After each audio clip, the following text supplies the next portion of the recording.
say, hi, it's Hobart and Abby from Motor City Nerds.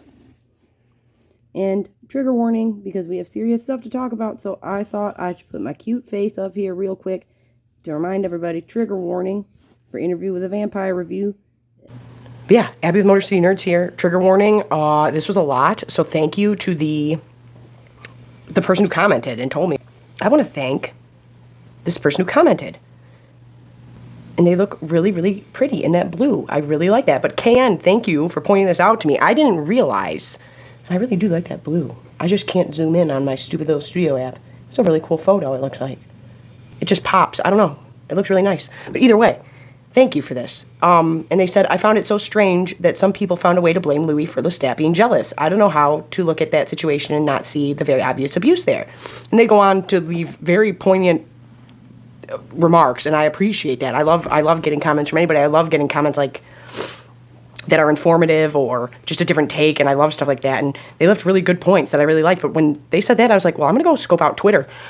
And yeah, there was a big percentage of people that were like, and hopefully it's just you're blinded by like, oh, I love this character. I love Lestat too. I identify more with Lestat, like personality wise. But you can't deny the fact that he's an abuser, and it's okay to admit that about characters we like. We love Walter White, but he's a massive drug conglomerate creator, you know, like, but we still love Walter White. You feel me? This was really hard. Even rewatching it, it's like, oh my God, like it was hauntingly, beautifully destructive. It was a lot to take in. Whether you've been in a situation like that or not, this was heavy. This was a lot to take in. But rewatching it, how they kept it on Claudia and like a little kid, you know what I mean? Like how a kid feels, and kids aren't stupid, just so you know. And I'm gonna try and find like the most reputable hotline to put down below, because I keep saying like reach out, and then I'm like, well, what if somebody doesn't have somebody to reach out to? I know my channel's tiny and we have fun over here, but I don't know. You never know who might click on something and might need that. I think this is the first time I'm not hopping on and going like, oh my God, guys, I'm so geeked, I loved this episode, because it's like, honestly, this had the most like impact on the family unit / relationship. And as Abby fashion, this one has personal information on it. I think this is an old check stub. And then the rest of it I think is on my phone. But we open up the episode with him eating Rashid, and that's the undead keeper, the undead keeper he's been keeping around. And then we'll get more into that in episode 6, if you've watched that one already. But that, I don't know if I fully understand what was trying to be said there. But we have Daniel Malloy going over Claudia's kill list, and not just her kill list, but their last words or thoughts. And we don't have Louis responding to him. We have Rashid responding to Daniel. And you can tell that Daniel's kind of over that shit. And I kind of understand where he's coming from, because it's like, I put all this work in before with you, and you were kind of manipulative and didn't tell me the truth and wasted my time before, and kind of took advantage of me when I was at a low point, which, not cool, but he's a little jaded by Louis. In this episode, this is a good way to put it. We had less bunches of things going on and more of like huge, big things, and that are going to change this story that we've been watching. But I liked Rashid telling Daniel, like, are you even aware of what he's doing here? This is a suicide note. This book is a suicide mission, and what's going to happen is these other vampires are going to find out. They're going to come to Dubai. They're going to scale the walls. They're going to breach in here, and they're going to tear him limb from limb. Like, that's what's going to take place. Louis saying Daniel's thoughts out loud to him. That's what this whole time we're having Rashid and Daniel talk to each other, and you can tell that Daniel's almost like, I'm not here to talk to the help, buddy. And I felt like that's kind of why he was like, you will respect me, kind of. And at the end of it, to make him leave the room, he says, refill. Like, remember your place here.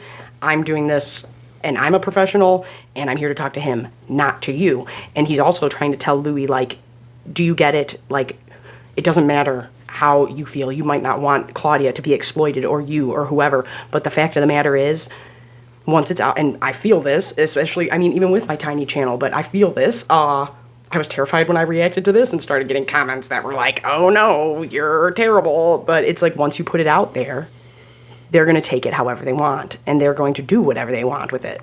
Did like that, but when he puts Rashid back in his place and is like, oh yeah, remember, buddy, you're serving him, and so you are serving me, his guest, so I don't want to talk to you no more.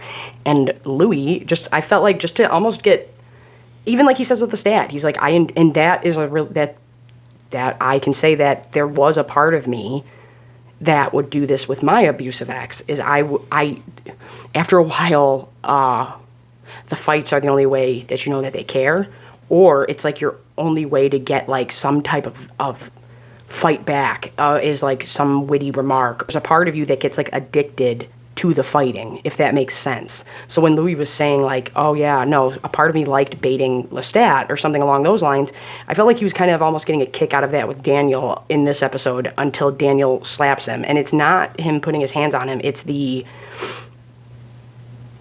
more of the act of going like, I'm not going to continue to be disrespected like this, or the way that I feel like I'm being disrespected.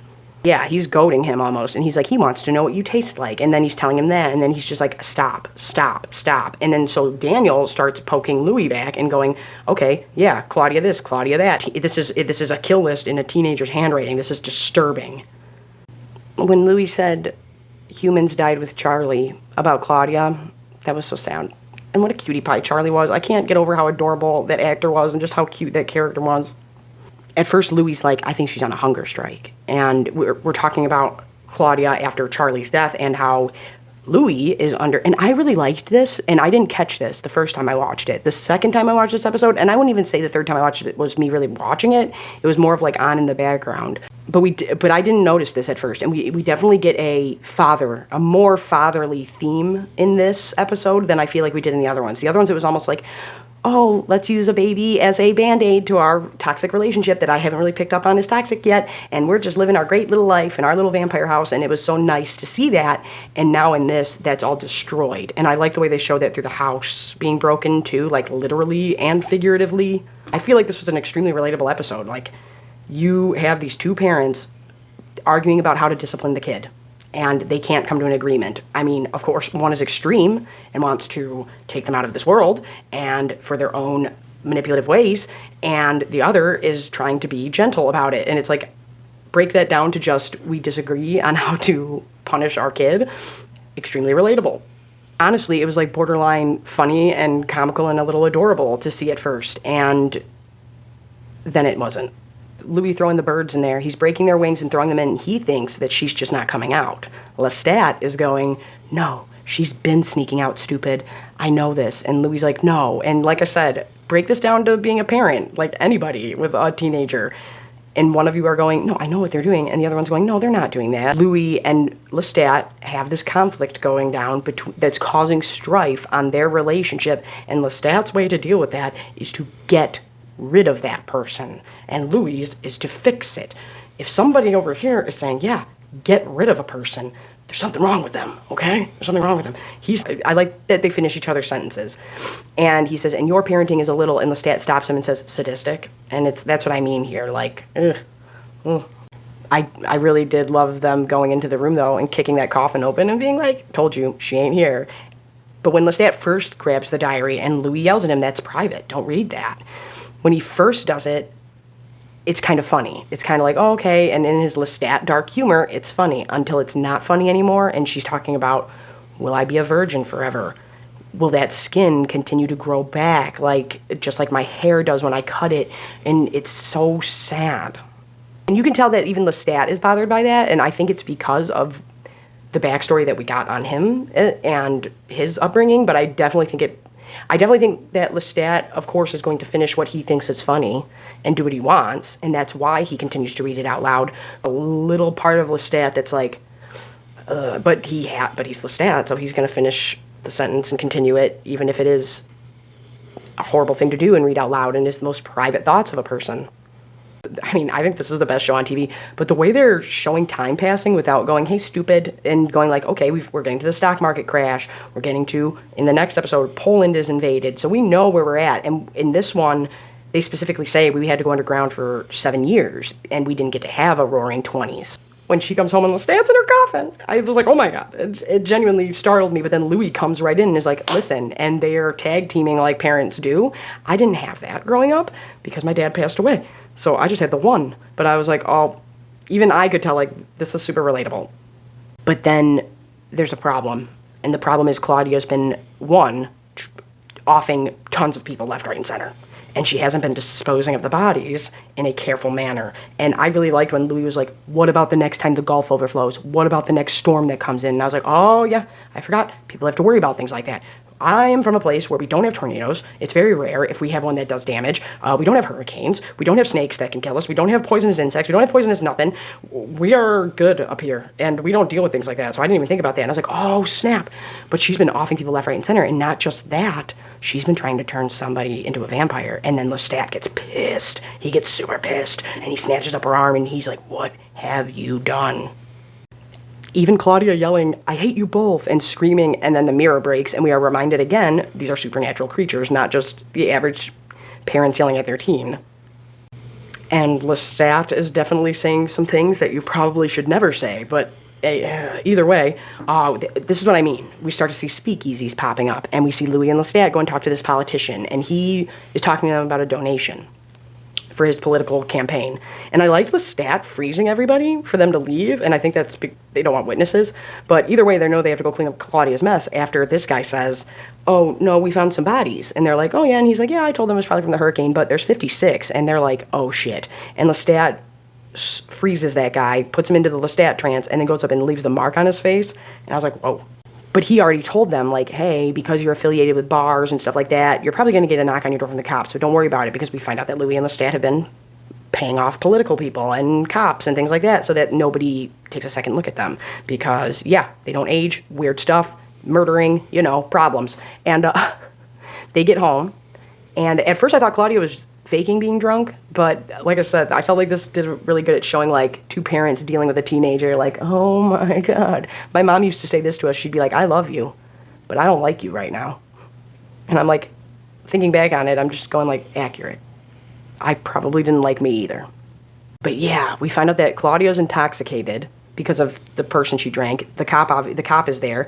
I loved Lestat and Louis kind of squaring up with him, and then she says they. They're like, they? What do you mean they? And he's like, oh, I brought my other officers. So they're already looking around the house, and so Lestat and Louis are looking at Claudia like, I'm going to kill you. They were going back and forth between Louis and Lestat dealing with the officers, and Claudia falling around in her room. And I thought that was real slick when that cop finally gets the door open, but you hear Louis even yell out, that's my daughter's room. Like, he genuinely means that. I don't think it's just, I don't know what she has in there, which I think that's part of it, but I think that Louis genuinely was like, that's my daughter's room, you degenerate. You ain't going in there. Like, whether vampire or not, he would have done that. You feel me? And Lestat is just pissed. He's so pissed. And they are talking to, and I loved when Louis did this, when he was like, we're incinerator sales. And I liked it when Lestat's like, fine, and they just go with it. But we have the cops digging through the incinerator, hoping that they don't find no bones. Back and forth between, Claudia has souvenirs, quote unquote, where it's like she has bodies, she's got fingers, she's got all these body parts all over her room, and she's pulling the bat cave and spinning things around and stuff. But I genuinely laughed out loud after the cop busts in and she has the blanket and goes, what are you doing? I'm getting ready for bed. And he's like, oh, sorry, ma'am. And she drops the blanket, and right when the door closes, the body falls out, and she's like, and then later on she does say, that person that I killed, they were full of booze, and so she really was intoxicated. This is where things kind of get sad and disturbing too, though, is right before the cops are about to leave, the one that they've been, the main, what would you call him? The main one in charge, I don't know, the one with the most seniority, is dealing with them at the door, and he's like, yeah, we might not have been able to find this, this, and this, but crimes against nature, like saying your gayness, we will hit you with, and nobody's going to deny that. And that was really gross, and that was really sad. And you could tell that, like, hit them different, too, where it's like, okay, you want to come for us for murders? All right, fine, we feel you. You want to come at us for whatever? Okay, fine, we feel you. Come at us for that? Seriously? Man, you're gross. And here's where things start getting into super Toxicville, is when Lestat and Louis go upstairs to yell at Claudia, and they find out she's been keeping all these bodies and stuff. And Lestat calls her an anvil that's been dragging us down. And remember when we were happy and all this stuff. And finally, Claudia has enough, and she's just like, where's my Lestat? Where's my Louis? Am I supposed to be with 40-year-olds, or am I supposed to be with perverts, or am I supposed to be with little boys forever? Like, what am I supposed to do here? Claudia starts going off saying, Lestat, you better make me one, or I'm going to continue to try to make them. And he's like, you don't understand what you're asking about, this, that, and the other. And then she's like, I'll find someone else who will. And he's like, good luck. It's almost like everybody's goading each other for a reaction at this point. And who is going to give into that? Because guess what? When you're a grown-ass adult, you can't just react however you want. There are consequences for that. You feel me? I think he wants her to leave so that he would off her if it wasn't for Louis. Here was the next. I thought that this back-to-back sequence was really powerful. It was just like boom, boom. And then when she said, how are you going to deny me one love when you have two? And then Louis like, and that's when she starts going in about Antoinette, the little white girl in Algiers that Lestat's been hooking up with, and she's been following him, and Lestat don't like that. Lestat's upset about that. He's real big mad about that. Claudia puts his business out there. Does she say it or does she think it? Either way, it's her and Louis, and she says the housewife and the mistake. He's tired of us. And Lestat does immediately go into, manipulator town and comes clean about it now, only because he got caught. Louis is really hurt, and he says, I'll kill her soon. And that's kind of all we get out of that. When we got Louis and Claudia actually talking, and she's like, no, I remember the night you changed me. Why didn't you take me to a hospital? I was still breathing. I could have had a life. I might have kids right now. I might this, I might that. You don't know because you selfishly took me for this. When she's like, maybe I'd have a life. And then she takes off, and it's super sad. And then we have Daniel and Louis talking. And he tells him all vampires have trauma, but she was made out of remorse. And that's what I mean. Like, that was Louis' way of going, oh, look at what I saved. And it's like, well, what did you save? I do appreciate Daniel Malloy continuing to bring us back down to reality when he says, well, Charles Manson wrote a couple good songs. He's still Charles Manson. And he's like, she spent 10 years alone. And this is a perfect way to show, even not just with Claudia, but all around, yeah, guess what? My abusive ex, who does jacked up stuff, had a fucked up, messed up childhood. Real bad stuff. Not okay. And that was part of what kept me around, was going, but he went through this. But he went through that. And that's why to this day, I mean it when I say this. I hope he's doing well. I wish him all the best. I hope he's going to therapy. I hope he gets the help he needs, because I know what he lived through as a kid. But it doesn't excuse the fact that you are acting badly and treating somebody badly. There's a way you behave. And if you can't do that, then maybe you shouldn't be with somebody or doing whatever. And it applies to a lot of things. But you feel me on that? You don't get to treat people like dirt because you had things happen. We've all had things happen. We all have messed up stuff in our lives, some more than others, tragically. It doesn't give them a right to treat the person they love like shit.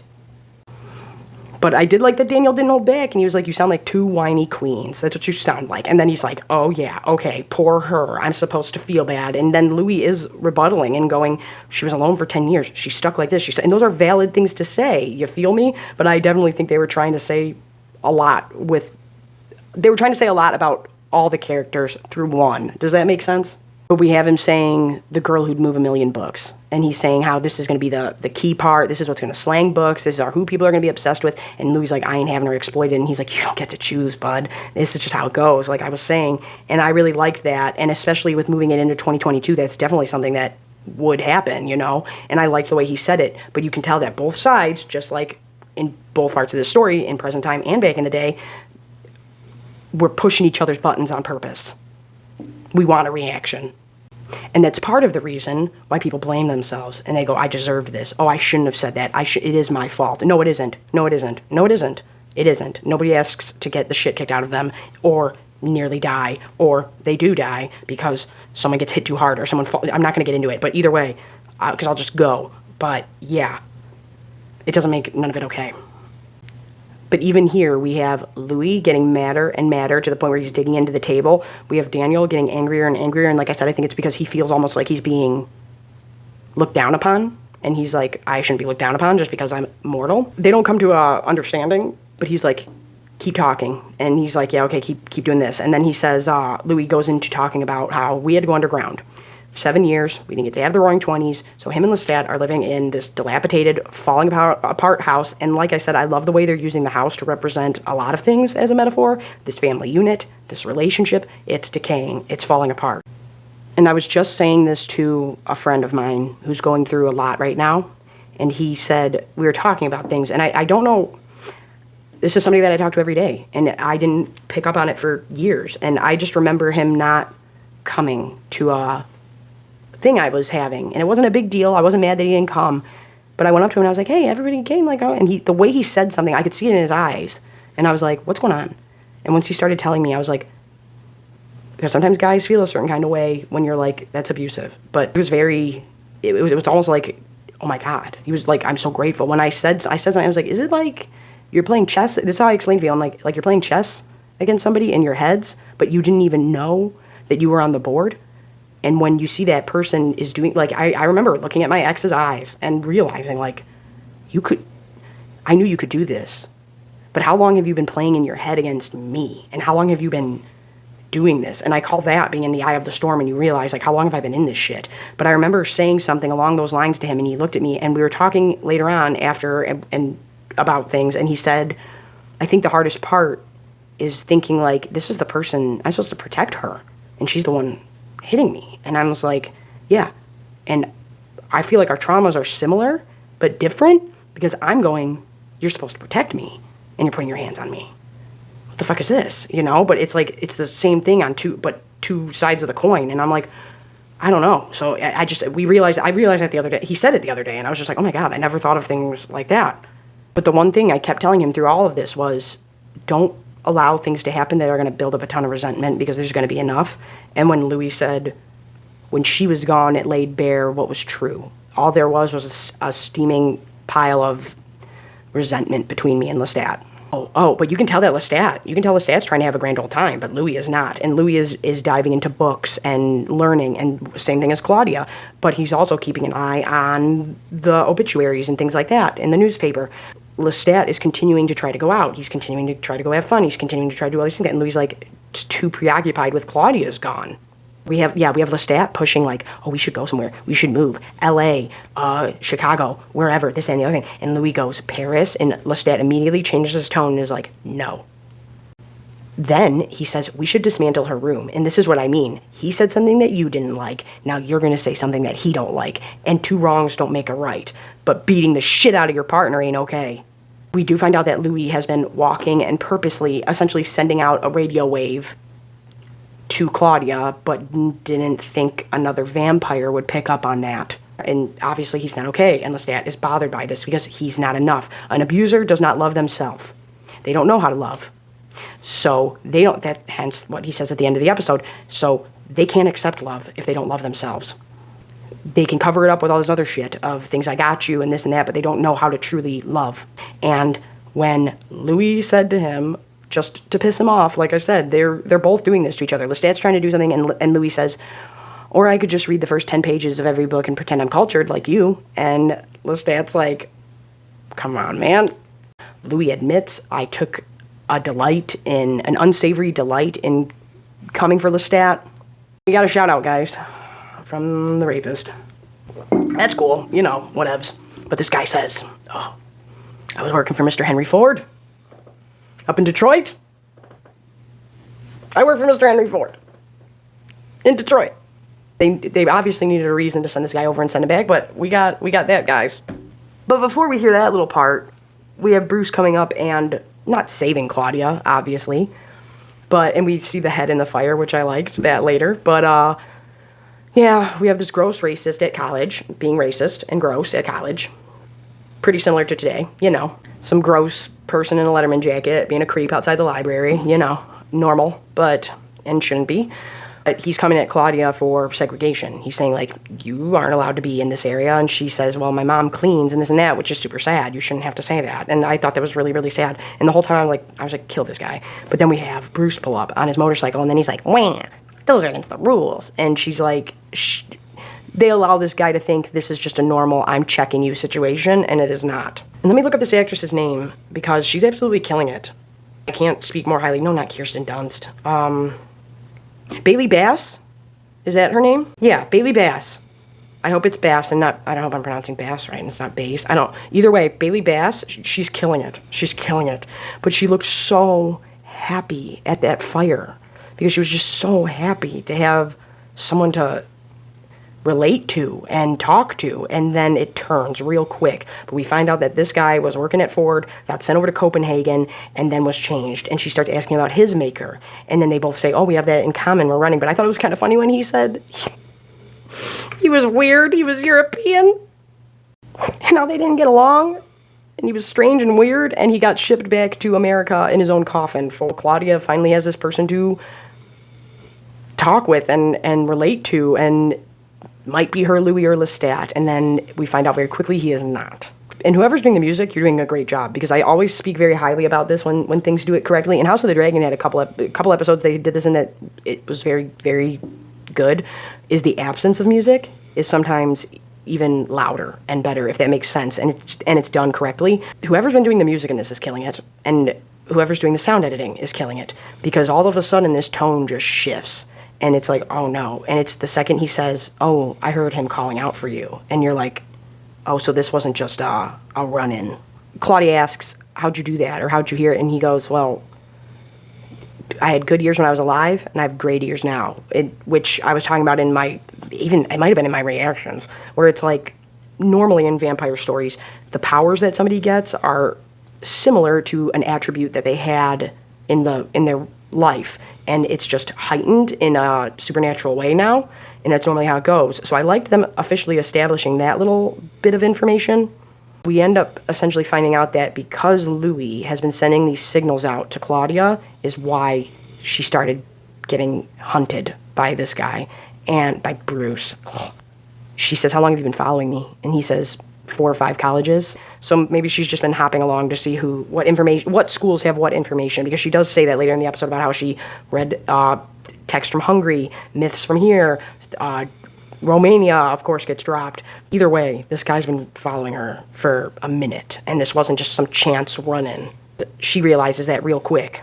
And then when he pulls out the etiquette book, the worst, what a scummy scumbag. And then he's essentially saying, like, shut up and take it. And I did like the way that they were showing, like, okay, well, now we have, because anybody else Claudia could take down. It wouldn't matter just if they were mortal at all. She could take them on and win. So it's like, you've made this person stronger than her. And they're just a creep. They're just a creep. They're just a bad creep.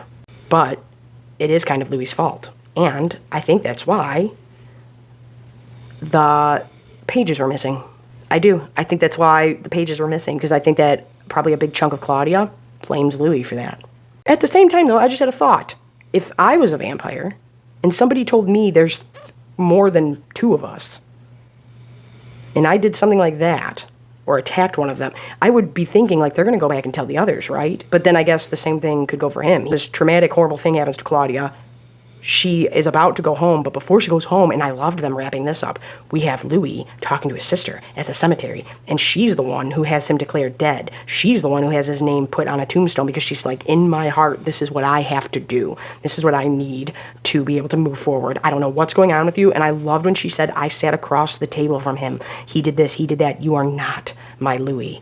And by some chance, let's say you are, in my heart, this is what I have. It's almost like it reminded me of Eminem's Cleaning Out My Closet video, where it's like, you are burying this person in your mind. And that's what she needed for closure. And I liked that her husband hanged back, and then I liked that continuously they have showed this husband being a great husband. I loved that, because he's immediately right there at her side. But even when she tells him, like, I don't know what's going on here, but you ain't my Louis, and this is what I need. And she's essentially telling him, you cannot come around my family anymore. Don't come and try meeting with us. Don't come and try talking to us. Do you understand? This means you are dead to me, and that's what I'm going to tell them, and you're going to stay away, okay? And that kiss on the cheek, and that holding each other's hands, I was tearing up. It was so sad, but Claudia watches this whole thing, and she's like, I realized what I needed to be now for Louis is a sister, and I needed to defend him and back him up. Oh, I forgot to touch on this, though. Prior to the graveyard scene, why do I keep calling cemeteries graveyards, by the way? I don't know. I only do it on here, and I'm like, wait, that sounds so morbid. We have Daniel Malloy and Louis talking in present day about Claudia's attack. He's trying to tell him, like, but I do think Daniel is just kind of pissed, too. Everybody's pissed this episode. It's just, how pissed are you allowed to get? And going over that line is not okay. Everybody's entitled to their emotions and get angry and get sad or whatever, but there's a line you don't cross harming another human being, or, well, in this case, vampire. But you feel me? He's saying, like, you're not going to be believed. And you're already on thin ice with me, but it's like, you were really pushing it. Like, you said you had daughters, like, I wouldn't push that on anybody to be like, oh yeah, let me read those pages. We know, and Louis says it, we know what happened. We got enough there. And Daniel's like, no, we don't, because you bullshitted me last time. This might be bullshit now. I need all of it or none of it, Louis. So it's like, I feel where you're coming from, but I do feel like it was a little too attacky on both ends.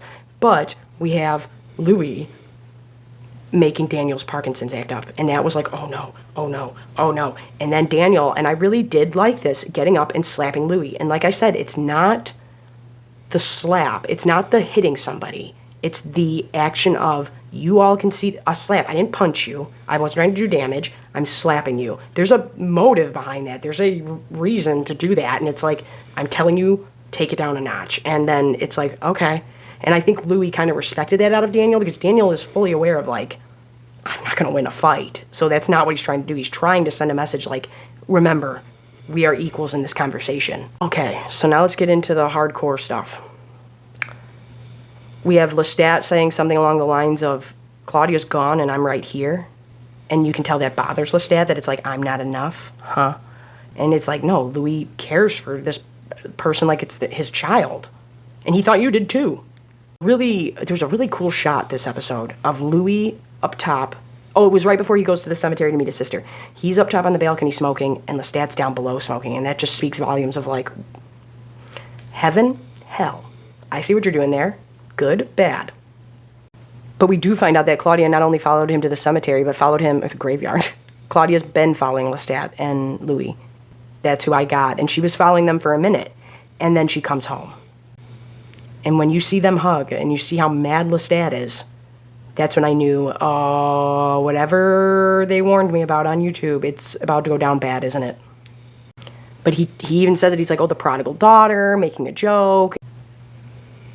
Claudia is saying she's sorry, she wasn't thinking straight, she is now, this and the other. She read all these books, she read all these texts about possible people, or possible vampires like them, and she wants to go meet them, and he's like, yeah, okay, good luck with that. I did chuckle a little bit when he said apology not accepted. And I was like, oh no. Like I said, this is relatable. Is your kid coming home from college, and when Lestat said, oh, so you're going to come home, do your laundry, and then fuck all the way off to Europe? Okay. And it's like, that's relatable though. Your kid comes home, they're like, yeah, I'm washing my clothes, and guess what? I'm going to run to Europe now with my friends and backpack. And you're like, what? Okay. But the second she says, no, I came to get Louis. Lestat ain't having that. Lestat ain't having that, because when someone is abusive, they don't look at you like a human. They look at you like your property. And that's why, even after you break up and even after things end, if you safely get out of that, they will still get into physical altercations because of you. They will still get into fights because of you, because they don't see you as a human. They see you as property. So when somebody brings you up, it's as if they're talking or bringing up their property. So because she said she was there for Louis, that's when he's like, they're vicious. They will, and then he stops, and he's like, but you already know that, don't you?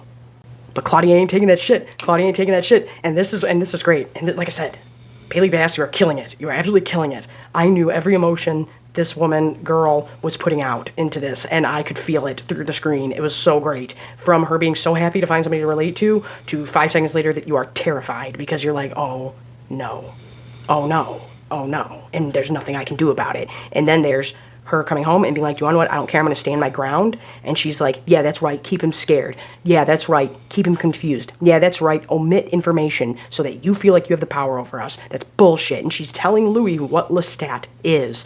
That is why narcissistic abusers will make you an island.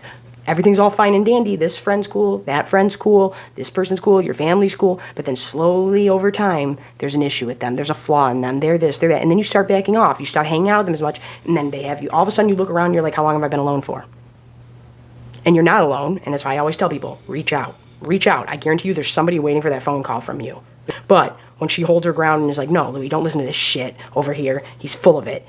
It's like, no, they cannot have that third party saying what they are. That's why they make you an island, because anybody else is going to go, this shit ain't right. This shit ain't okay. X, Y, and Z, whatever it is. That's why they don't want you to have friends. That's why they don't want you to see your family all the time, on top of possibly you might have a black eye. So, and they can't control themselves, so it's like, we can't make plans, because what if I beat you up the night before? It's like, that was pretty rough having Lestat say that to her, knowing like, oh, I already know what the deal is. And then we have, and that's what I want to think too, like, did Claudia blame Louis, but really Lestat sent him? You know what I'm saying? That's kind of how I felt. And I don't know yet. I still have to rewatch. I've watched episode 6, but I need to rewatch it. Lestat said, but how did Charlie taste? And then she said, and when he's scared, he ridicules. And like I said, they don't want no third party going, look at this thing. You don't want whoever, the outside world, your partner, to see those things. Let's establish that. I don't care what your orientation is. I don't care what your gender is. I don't care if it's physical. I don't care if it's mental. I don't care if it's emotional. Those things can all be abusive scenarios, abusive situations going all the way around. And if you are physically being abused, 1, get help. 2, chances, nobody goes into a relationship getting punched in the face off rip, okay? You are manipulated and groomed, and then you're like, okay, this is happening, and it doesn't start out with just getting your ass beat. First it starts off, I'm shoving you. Then it starts off with, I'm shoving you a little harder. Now I'm dragging you around. Now I'm hitting you. Now I'm backhanding you. Now I'm punching you. Now I'm throwing you downstairs, and that's how things go. It's a slow climb.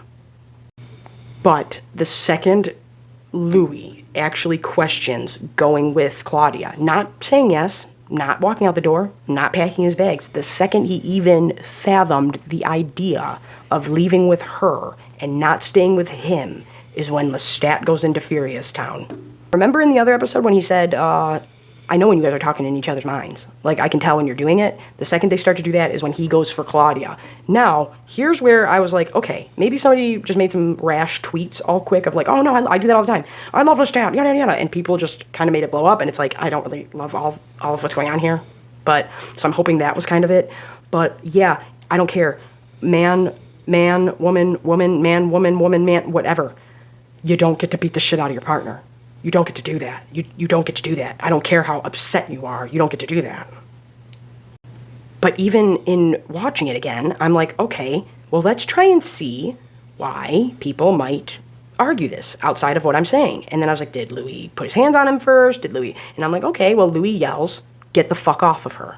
And once again, Jacob Anderson killing it with his acting. But every time that they've used the F word, and it really has been impactful, where he means that shit. Louis means that shit. And he was like, get the fuck off of her. There's a very big difference between being defensive and viciously, brutally attacking someone, especially the one you love. Love. Metaphor of everything, of having the house destroyed. And it's dilapidated. It's a metaphor on everything, for their relationship, for this family, for all of it. And it's falling apart, and it's decrepit, and it's breaking, and now it's at its official breaking point. But we have the whole house getting destroyed. We have everything falling apart. We have all this happening. And I love that they keep the camera on Claudia. They keep it like a kid hearing their parents fighting.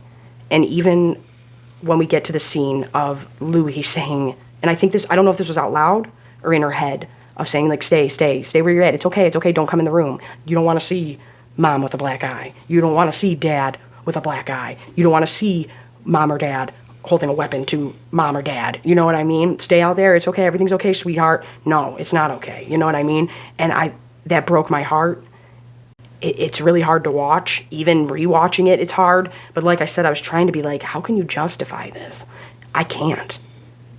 So I'm hoping maybe people that made those tweets, maybe you guys like saw the beginning and like walked out of the room for a second or went to the bathroom. I'm going to give you a pass here, but just let you know, no, don't. I don't care how jealous you are.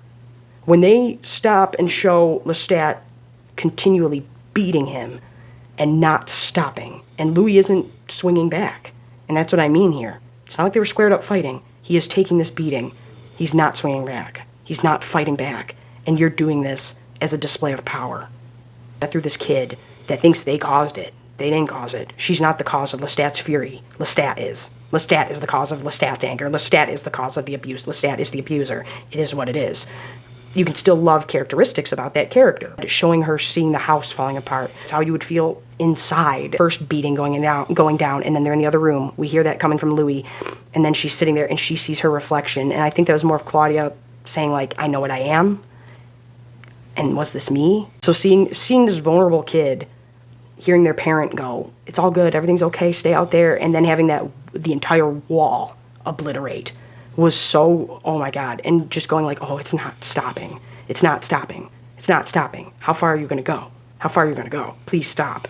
Then when it cut to Claudia's trying her best to defend him, and she can't because she's weak and she's limping, and we see the trail of blood, and Lestat's dragging the body. That's what I mean here. I'm like, there's a point we hit where we go, he didn't punch him once, and I'm not saying that's okay.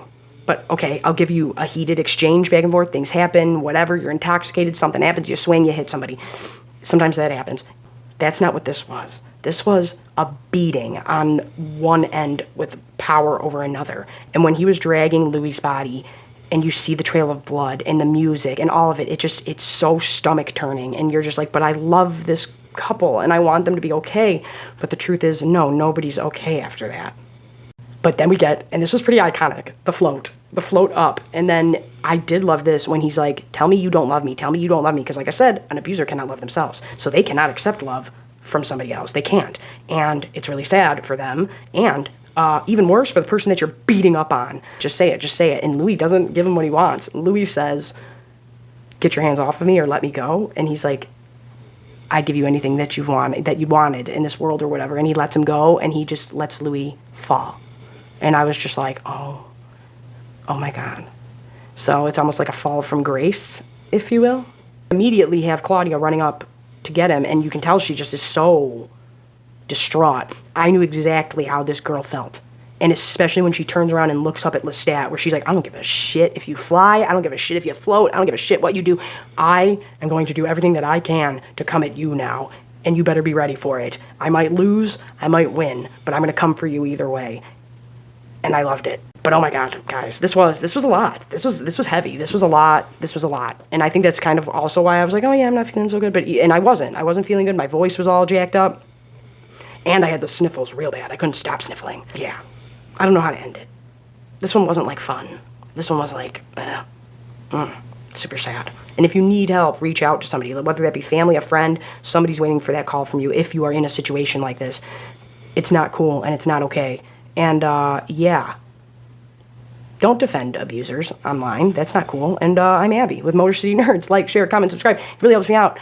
I'm loving this, but this one was really hard, and this one was really sad. And thank you for the trigger warning. I appreciated that. But, yeah, no, I'm on OF. I'm on all the stuff down below. I've just gotten so behind on things. I hate feeling behind.